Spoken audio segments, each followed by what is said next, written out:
What if I told you that some students have to learn without enough books, without a library, and sometimes even without internet? Sound difficult, right? But this is the reality from many students in tricky areas including Maluku Barat Daya.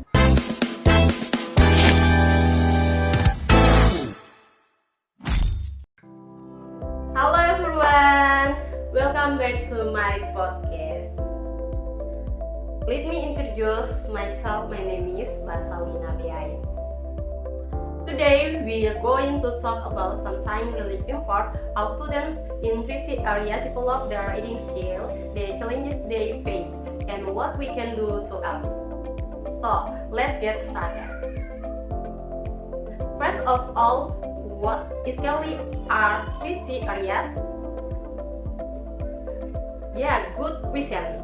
So, tricky stand from country, autonomous, and disadvantaged areas. Basically, these are regions that are still limited in infrastructure, education access, and learning facilities. Okay, good. So, what kind of challenges do students face there, especially when it comes to reading? There are quite a few challenges. Actually, one big issue is the type of books and reading material. Some schools don't have proper libraries.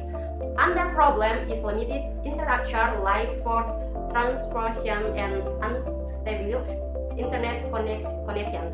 Also, students don't always have a strong reading ability at home, and sometimes language can be barrier to pick up the new local language more often. That makes sense.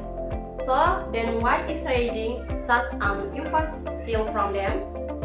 Well, reading is basically the foundation of learning. If students can read well, they can understand the lesson better, they think more critically and learn new things independently. But if their reading skills are low, it affects almost everything they study. Alright, so what can teachers actually do to help improve this? There are some simple but effective strategies. From example, teacher can use contextualized learning, that meaning using reading material that are close to students' daily life, like stories about village life, fishing, or local tradition. They can also create small reading corners in the classroom, and activities like group reading or storytelling can make learning more fun and interactive. I like that idea. It sounds more relatable from the students, especially when students feel connected to what they are reading. They'll understand it faster and enjoy it more. It really helps build their motivation. So, in this situation, teacher must play a big role, right?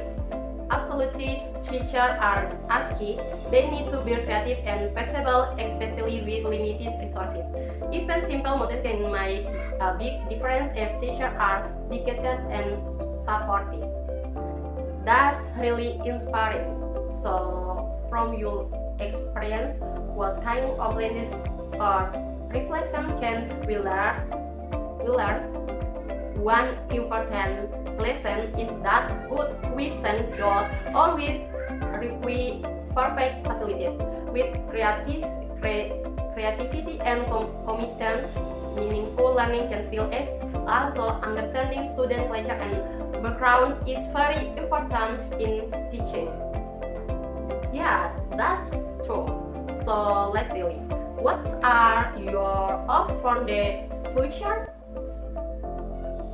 I really hope there will be better access to books, technology, and teacher training in tricky areas, and of course more attention from the government and society, so students can have the same opportunity as others.